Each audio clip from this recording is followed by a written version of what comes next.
Hello, boys and girls. It's your boy Sterling Silver here with a little mini podcast with your boy Matthew Ferrugia. How you doing? Oh, I'm doing just fine and dandy. But I have a quick question for you before we get into the podcast, Sterling. Yes. Yes or no, Sig Zeon? It depends, but I'm guessing you're going off of just the first Gundam. I'm going off of And just I the will 79. say no. No! Sterling says Earth Federation forever. Okay. Yeah. Uh-huh. But yes, as you can tell, this is going to be a little Gundam podcast, boys. I like Gundam. Matthew here has finished up Gundam 79, the first of the series. And we'll share our thoughts on it, and maybe a little bit here and there of maybe what you are thinking of on any other mediums that you've tried out in your time. Yeah. I recently also got into 6th MS team, and I am almost 8th MS team? Oh gosh, 8th MS team, and I also recently purchased Gundam Breaker 3, so I am on a bit of a Gundam high right now. Cool. Yep. As we discussed, the only good Gundam game, really. Yeah, pretty much. There are some that are like the tactical ones that are like pretty okay, but they're way too niche, and they only came out in Japan, and they're not really all that well translated. So. Oh, then what's the point? But yeah, I'm more of a simulator kind of guy, and Gundam Breaker is that little in between of, okay, you can have your action-packed little thing and customizable thing, and a little bit of like, oh, I'm controlling a Gundam. It's fun, from what I've seen. Do you want to customize your Gundam? I guess there's a couple customization options in here. You can trick out your gym with some Gundam parts, or put a Sazabi's cool shield on a Gundam. Anything's possible. Uh-huh. I like it. So, yeah. Before we get right into the meat of the thing. Yes. You, of course, have been playing Gundam Breaker here and there, right? Yes. And you've gotten kind of a bit deep, or nah? What I know so far is that we have to participate in a local tournament. So to overthrow some kind of like Walmart of Gundam, like a big name, like a box store tech kind of thing going on. Yep. Something about a space elevator too. That's about all I know. Yeah. It's fun. That's really 100% the only good Gundam game out there. Gotcha, But yeah. The cutscenes of this game play like a visual novel. Like it is. like straight up, there's practically nothing here. Yeah. Which is sad, but that's what we get from companies that just want that money. And also probably invested almost 100% of the game's budget into the customization aspect. And the gameplay, I guess. It's good. I guess. Breaker 3's gameplay feels reminiscent of a slightly better Dynasty Warriors Gundam. Yeah. Yep. That's what I got. See, we got the same impression off it, yeah. Mm-hmm. So yeah, Gundam 79. What were your first impressions going into this Gundam series? Because I had some that I was like, maybe this might be like a laughable series to start off with, Yeah. and not at all a serious, completely amazing series that it is after the fact. Yeah, pretty much. How it went with me is because of my history with Gundam back when I was younger, essentially only being me watching my older brother play Dynasty Warriors Gundam. Yes, straight up, dude. Yeah. Since that was it, I just went into it thinking like, oh, it's gonna be a big old action-packed robot fight with a billion guys. Well, like with a bunch of guys. But I knew quite a lot of that could also be attributed to the fact that it's a Warriors game, and that's what it's built on. Yeah. But yeah, just like, big old robot fight, and it's high. It's very high energy, high attention, just that kind of thing. I thought the combat in and of itself was the primary draw of the classic Gundam franchise, and as it turns out, that was not the case whatsoever, because it's actually much more of a gripping. It's a very strict anti-war. What do I want to call it? Drama? Well, yeah, it's a very much in a drama, but it's a. I'm forgetting the. It has its ties in the anti-war aspects of it. Yeah. I'm forgetting the technical term for the kind of tale this is, but yeah, this is like a lecture pretty much against. Yeah.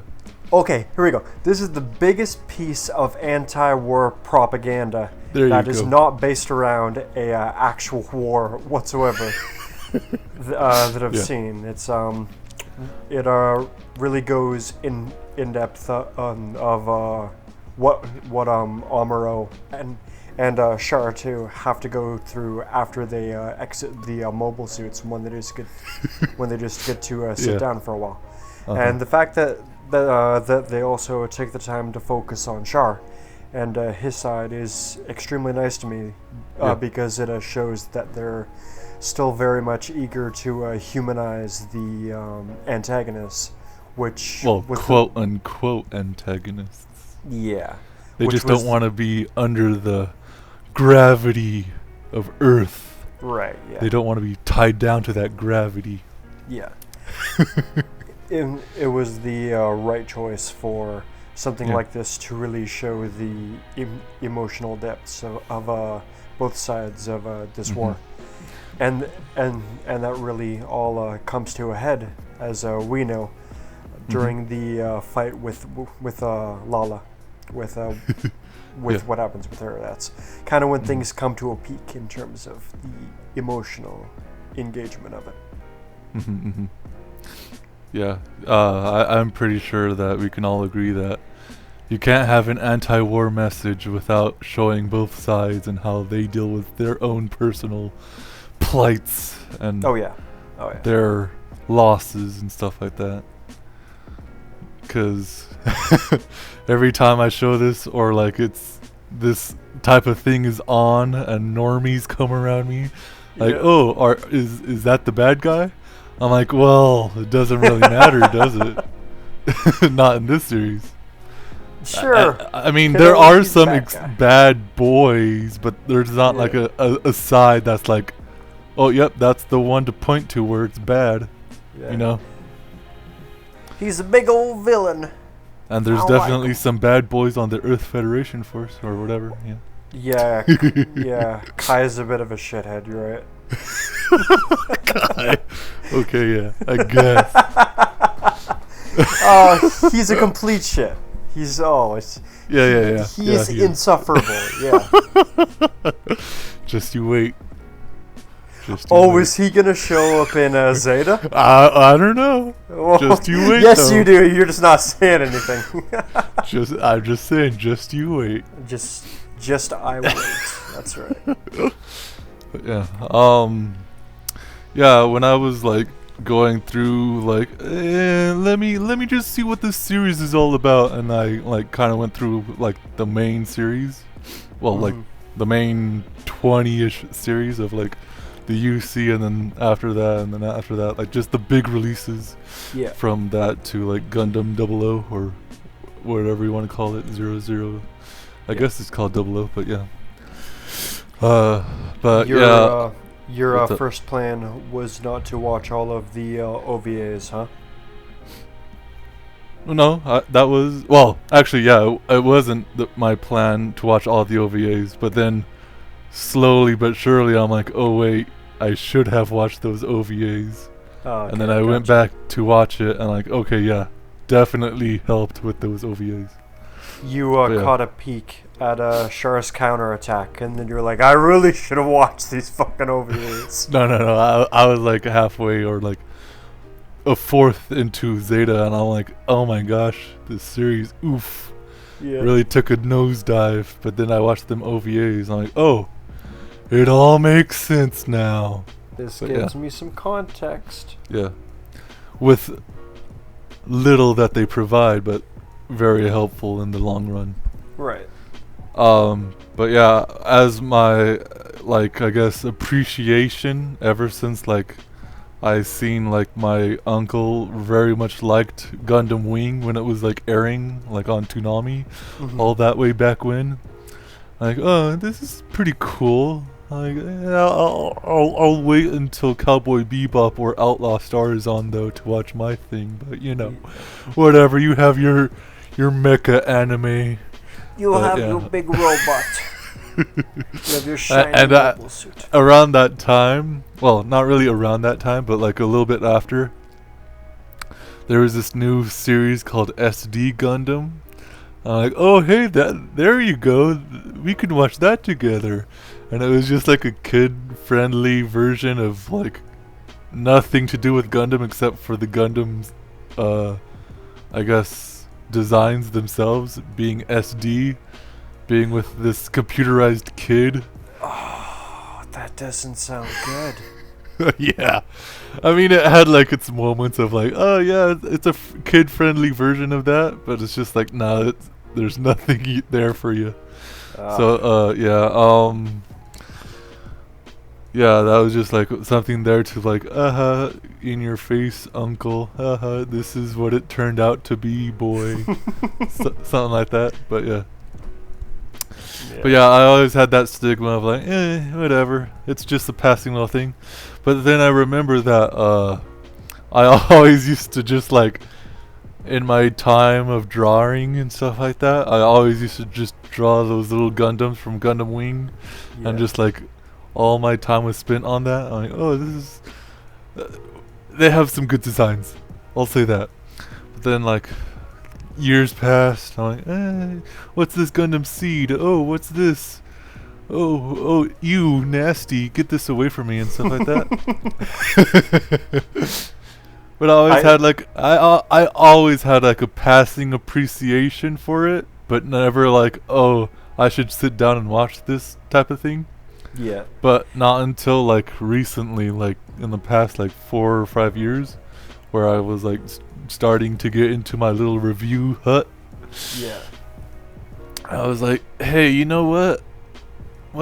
That Gundam series, huh? Let's see what that's about. So Gundam 79, of course, starting out with, I was extremely surprised with how well it's actually written, as opposed to actually animated, but with, of course, some foibles here and there with like, oh, this guy forgot his ruler at home. Uh-oh. Yeah, pretty much. But yeah, I was very impressed with the animation aspect as well, but the writing, most importantly, the writing. Because one thing I always look for is how like they treat its contrivances in any kind of anime. Yeah. And how if it's bad or good or if it's necessary, which the necessity of contrivances might be a little bit more towards the convenience side of things.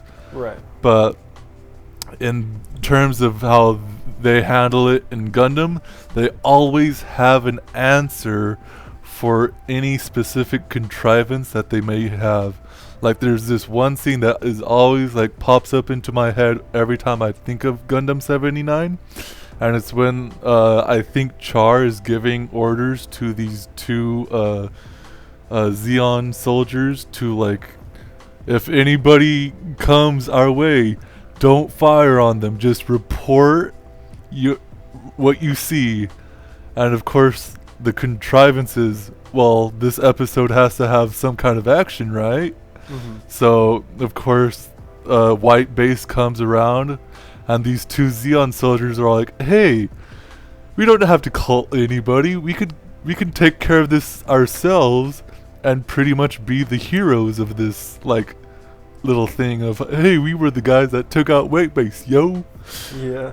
But then, of course, they get like, I guess, not really destroyed, but they, I guess, what's the word? Fail at like pretty much like doing anything about it, and like, oh, Cracker Jacks, we should have just called this in.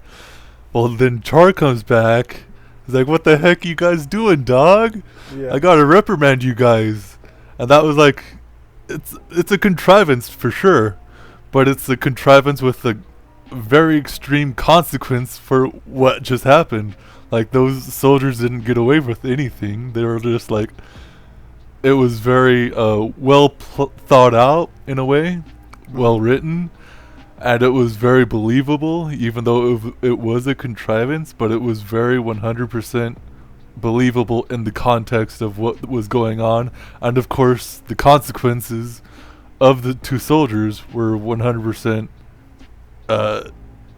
like pushed forward onto them by Char. So Yeah. that was always one thing that, like, yeah, every little part that, like, okay, this episode, yeah, we have to have a fight scene, but it's done in a way that is like super believable, and yeah, it's a contrivance, but it's 100% like a necessity, I guess. Yeah. Yeah. At the end of the day, we have to have an excuse to show off the Gundam docking transformation sequence. Of course. Because listen, we have to sell toys. But yeah, they always found a way for it to be written in a fairly decent and respectable way. Yeah. Yeah. No, I would agree with that. Yeah. Mm-hmm. Now until like around I guess the final-ish episodes where it kind of got like a little bit episodic here and there. It's like, oh yeah, here's the I guess soldier of the day that's going to fight Amuro. Uh-oh. Yeah. And then it was kind of like, okay, yeah, the contrivances are a little bit higher than usual. This is no Zaku, boy. No Zaku. But yeah. How about that final episodes though, with Char and Amuro going at it, and then resorting sword to fight? Yeah. Yeah. What was a very nice breath of fresh air. What particularly stood out to me, and at the end of the fight, and I'm not sure what I'm basing this off of. It doesn't really make much sense that I thought that it would go this way, but I was under the impression that the RX-78 Gundam, like the one for that one, would somehow survive the whole series. Yeah. So when you see it get used to help Amuro escape, and at the end, I figured to myself, wait, that's the Gundam. What do you mean it doesn't get out of this? And then I sat there for a moment, and I thought to myself, it doesn't matter. Why would the Gundam have to get out? Amuro has to get out, sure. Why did I think that? Yeah, because I think that like 100% cements this as like everything going forward is kind of like a dirt in the eye, sort of. Like, he uses the Gundam as a tool, right? Right. He just uses it. That machine only really like I guess, utilizes his quote-unquote new type abilities to a certain degree, but to him, he's just using it as a tool, and to the viewers as well, yeah, of course that's a tool. It's not like anything extremely special or anything like that, except for like that one little contrivance of being like super compatible with him.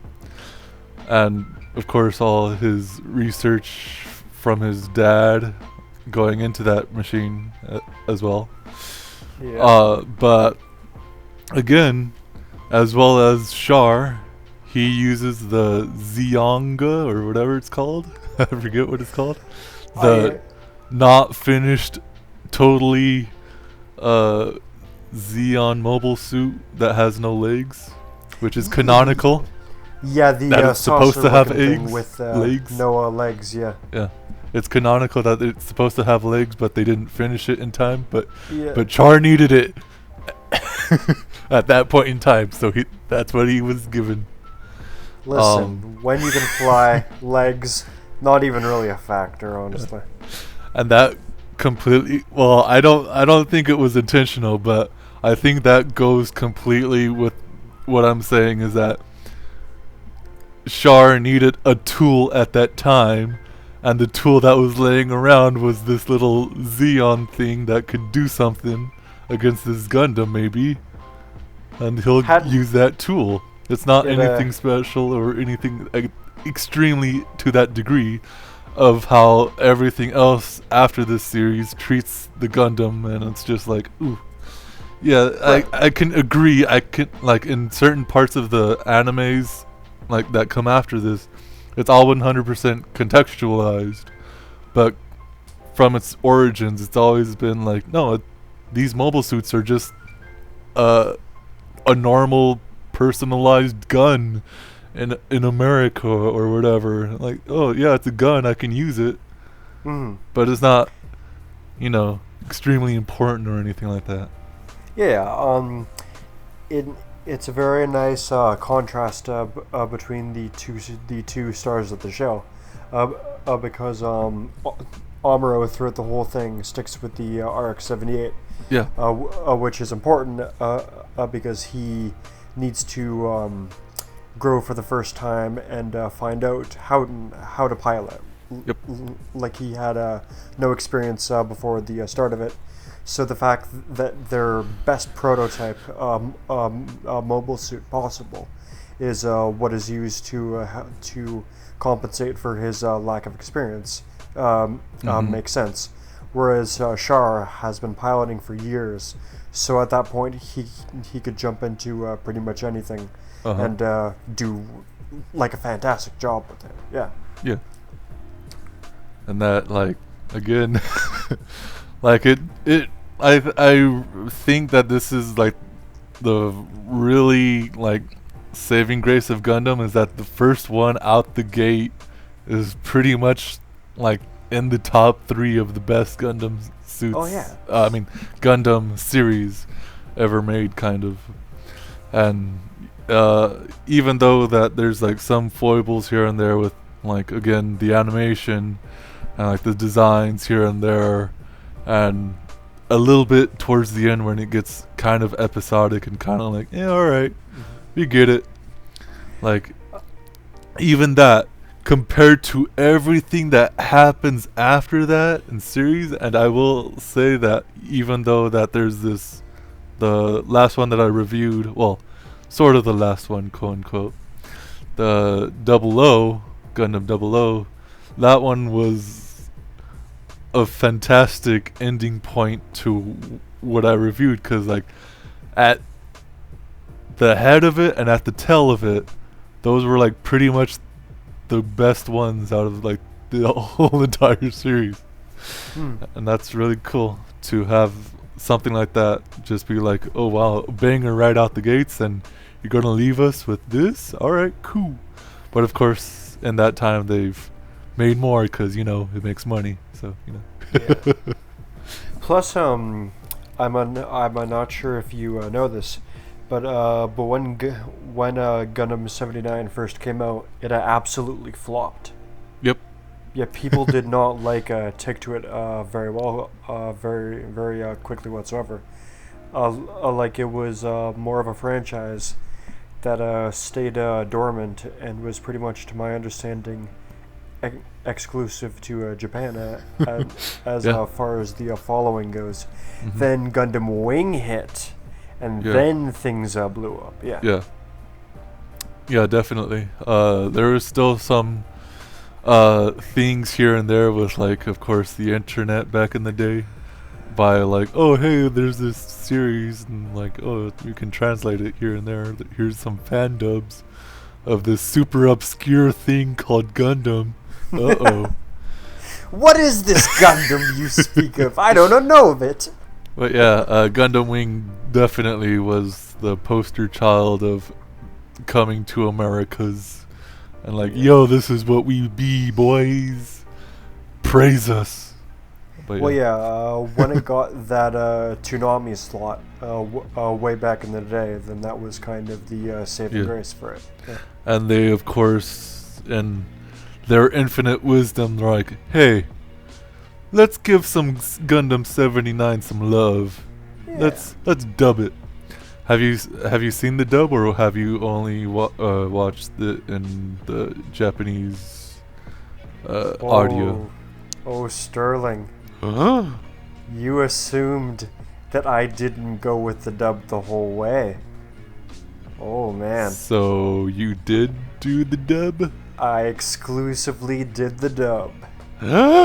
Good, because I would recommend it. Yep, absolutely. Yeah, definitely. I have like extremely no qualms with it, except for like the first fewish episodes. Kind of has to get used to, but after that, it's 100% fine. Yep. Like like how I kind of Amuro's review voice. these kind of series is like, I always go back and forth. Like, okay, here's the subtitles, and I always, no matter what, always have the subtitles on.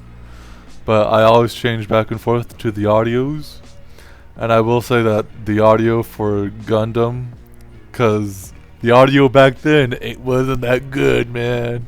No way. But yeah, in comparison, it's 100% dub all the way. And there's really no extremely horrible translations here and there. There's just like some like, oh, this guy said a bad word, but oh no, he said darn in the dub. Oh well, whatever.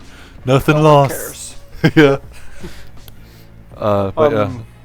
But before we get to off track though, Yeah.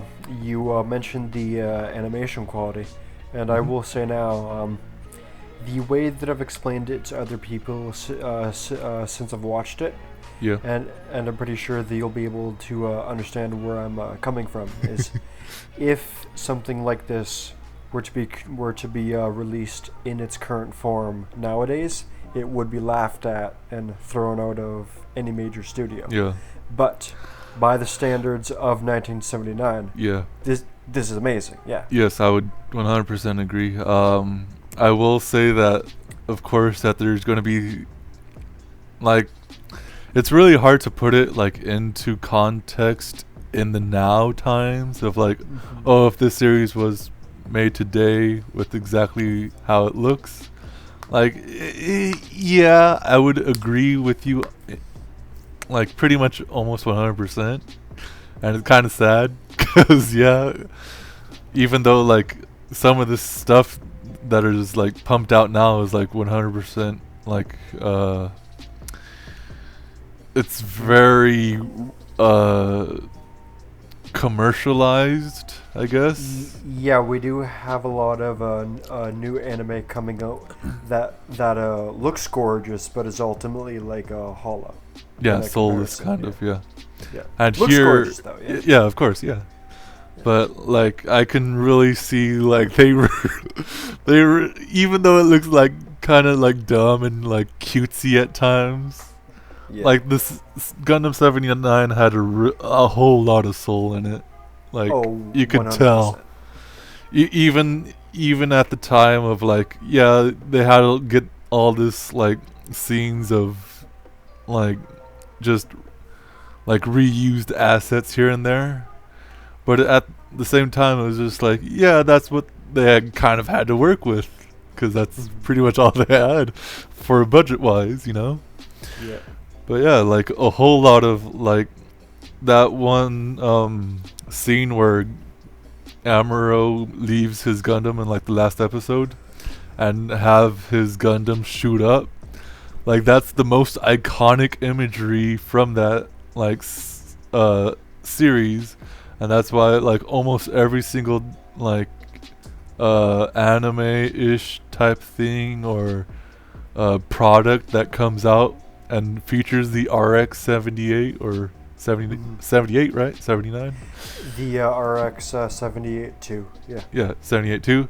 It's almost always in that position of shooting up and at that angle, almost always. Yeah.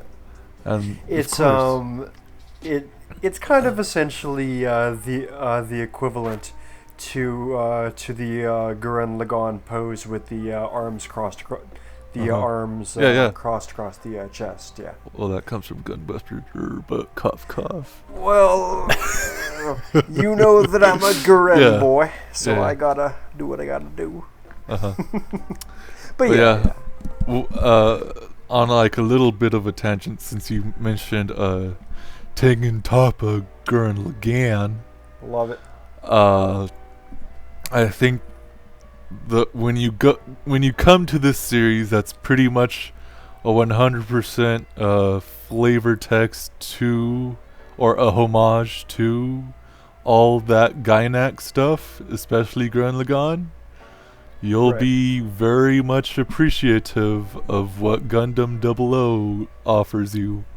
Good. Because it's just a huge, like, yo, that series did a really good job at, like, taking all this, like, concepts from other people and doing its own thing with it. Well, we're going to do that, but just only do it for Gurren Lagann and be cool about it. Well, yeah. To be honest with you, looking back on this is really weird to say since Gurren is my favorite anime. Yeah. But I almost kind of wish that I could have swapped the orders in a which I had actually like watched these and seen some more of other stuff like Gunbuster, Gundam, and some more of these other ones first, because as it actually stands for me, Gurren at the end of the day is a big old love letter to mecha anime. Period. If you like mecha anime and you like the emotional conflicts and fights in space. Yeah. That's what this whole thing is built off of. It's it's a love letter to it. So it actually would have been quite nice for me to see all the classics, and then see it all climax with Gurren. But I can't change what's already been done. So yeah. Still nice. Unless there was some kind of memory erasing pill. Oh man, need to get on that. Gotta get that black market though. That Men in Black tech, yeah, of course. But yeah, if we want to talk about animation though, before we go on, this is very weird and might be very specific to me.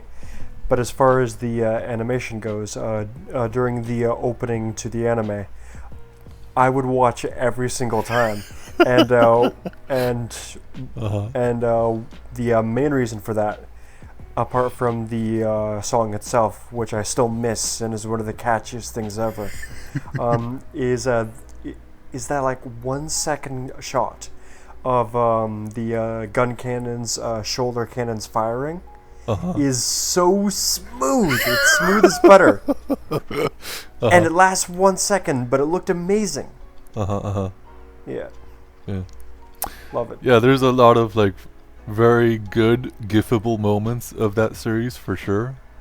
Like every time that Gundam turns around to shoot this Xeon coming up behind him in space. So yeah, that's always a good animation. Like there's a lot of good animation here and there, It's just like kind of buried in that, but at the same time, it's very like surprising for its time.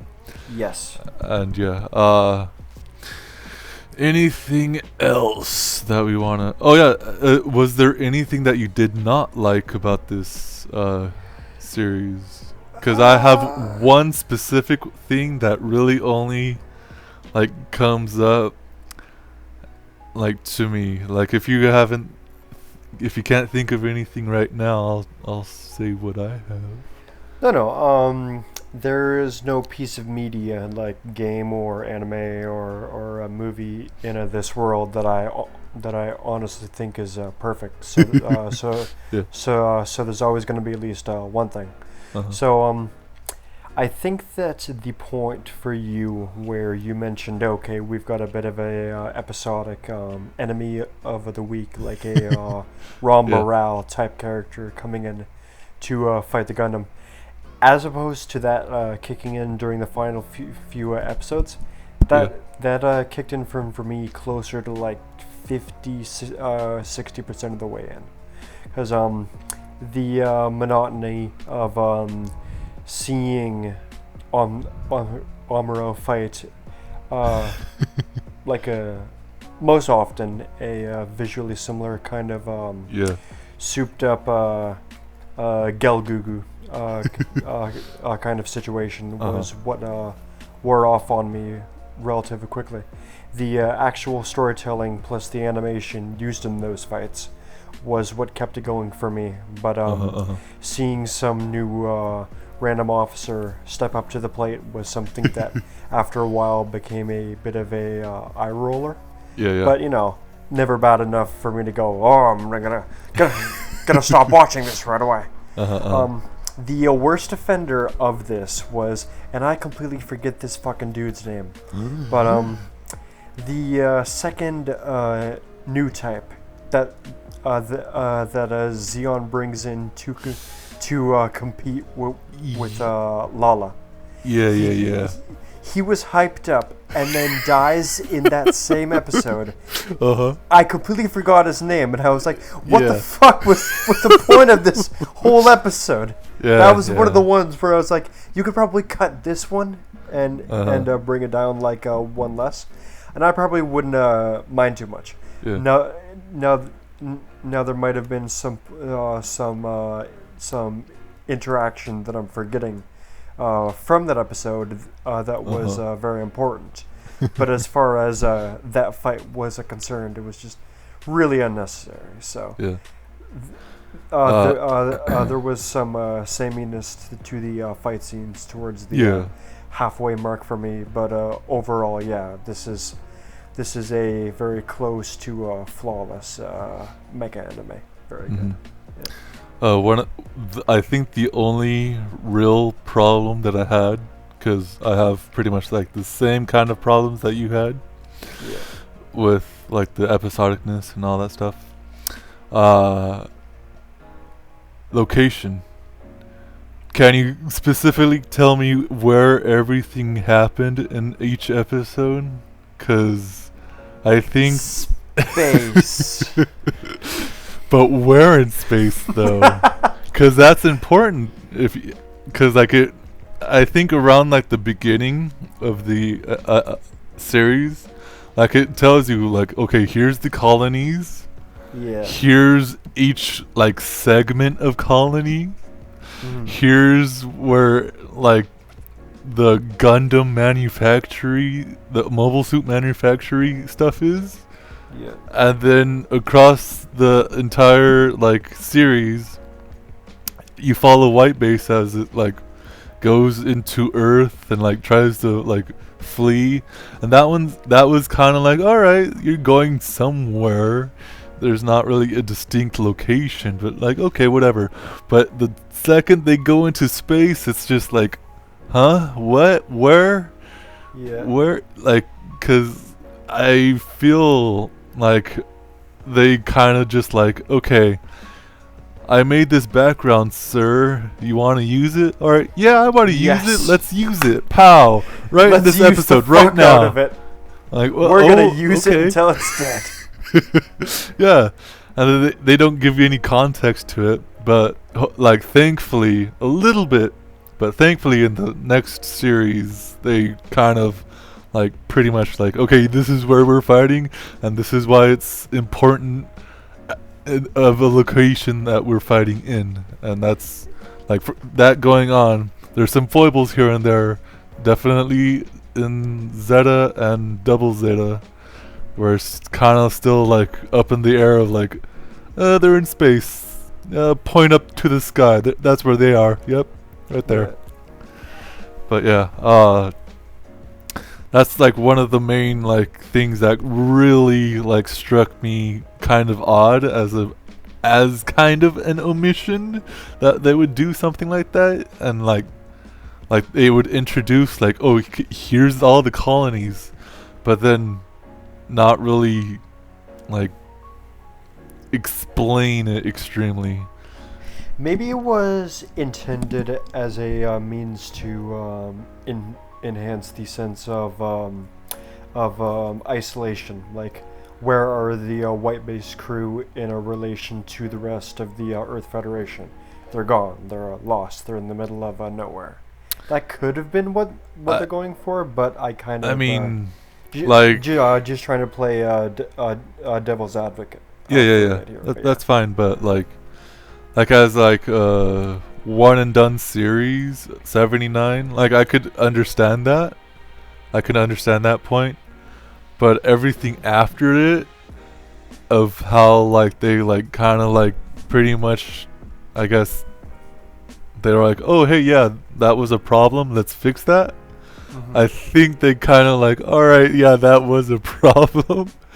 And they kind of like, even the OVAs have like an extreme like thought out, like, okay, this is where we are in relation to everything else, this is why it's important that this thing happened at this certain time. But like that, like my only problem with that type of thing is that it really only happened in between where it got to that one like diamond shaped comet or meteorite type of thing that they fight that two-legged big boy on, Big Zam. Oh, Big Zam, yeah. At that point I was like, okay, that's a location that I kind of know where it's at. They went to Side 6 for a bit to the neutral territory. Yeah. Where Mirai ran into her awful, shitty fiance. But yeah, that's a whole other thing. That's the point where I was like, okay, they kind of like got their footing, or sort of. Mm-hmm. But yeah, that was like the only gripe that I had, and I was like kind of like, oof, really? But yeah. Yeah. Did you have any favorite characters?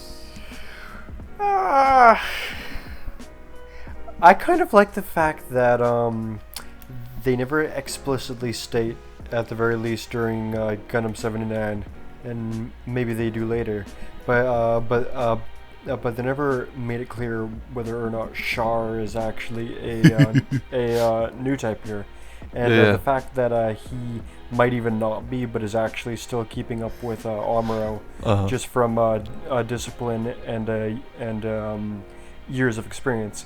Yeah. Felt nice, so I did like Char quite a bit. Because it was just a very good example of your Deus Ex Machina kind of situation of, oh, we've made our protagonist this amazing super pilot with a brain that can see the future, and then Char's just like, look, I'm a really good pilot. I've put years of work into this shit. I know my stuff, and that felt pretty nice. Yes. Yeah, I think everybody who watches Gundam are all in agreement that Char is like their favorite character-ish. Yeah. Oh yeah, Char's like cool. Even going through on to the other series, even garnering an OVA unto himself.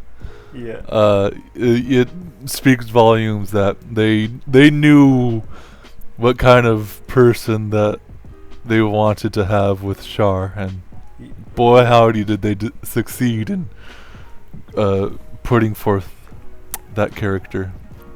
This man is cool enough to set aside time in his schedule to just walk over there and laugh at you. And if he can get away with doing that, then he must be pretty cool. Yeah.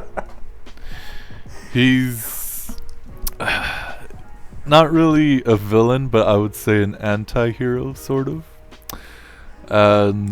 Well, that's ultimately the difference between a villain and a antagonist.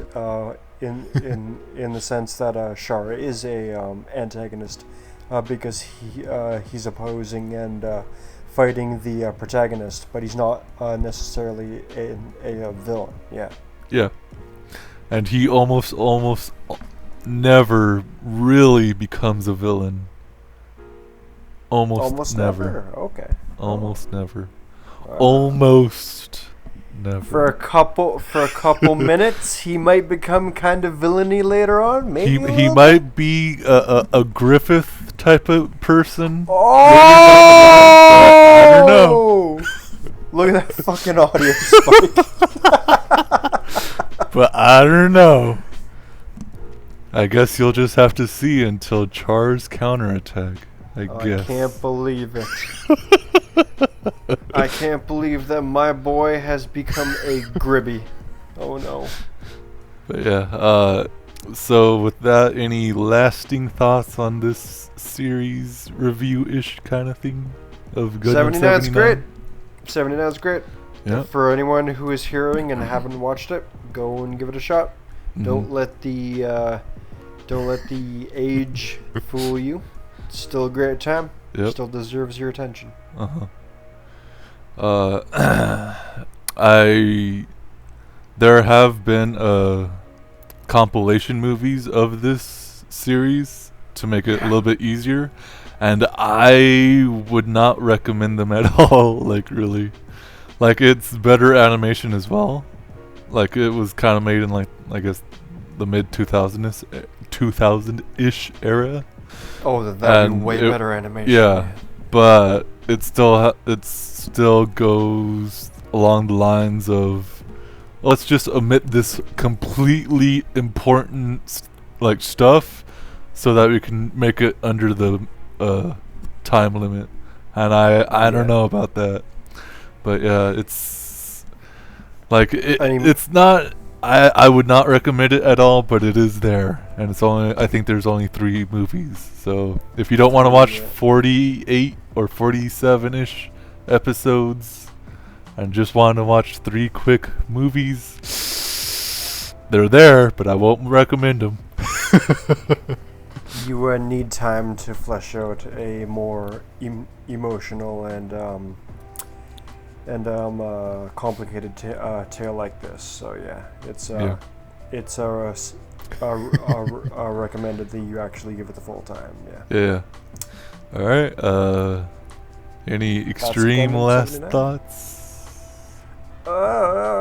We can take a couple minutes to cover what else we're watching or doing or playing with this. It's no big deal. Yeah, I mean, we can save that until like an actual podcast. You want to save that? Yeah. Okay. No all right. So with that, don't eat them bananas, kids. Bye-bye. Bye. You got no right! Not even my own father hit me before! I've got no more time for you. You need to do some growing up fast if you want to survive this thing. That's it! I'm not doing it anymore! After what you've done, I'll never get in the Gundam ever again!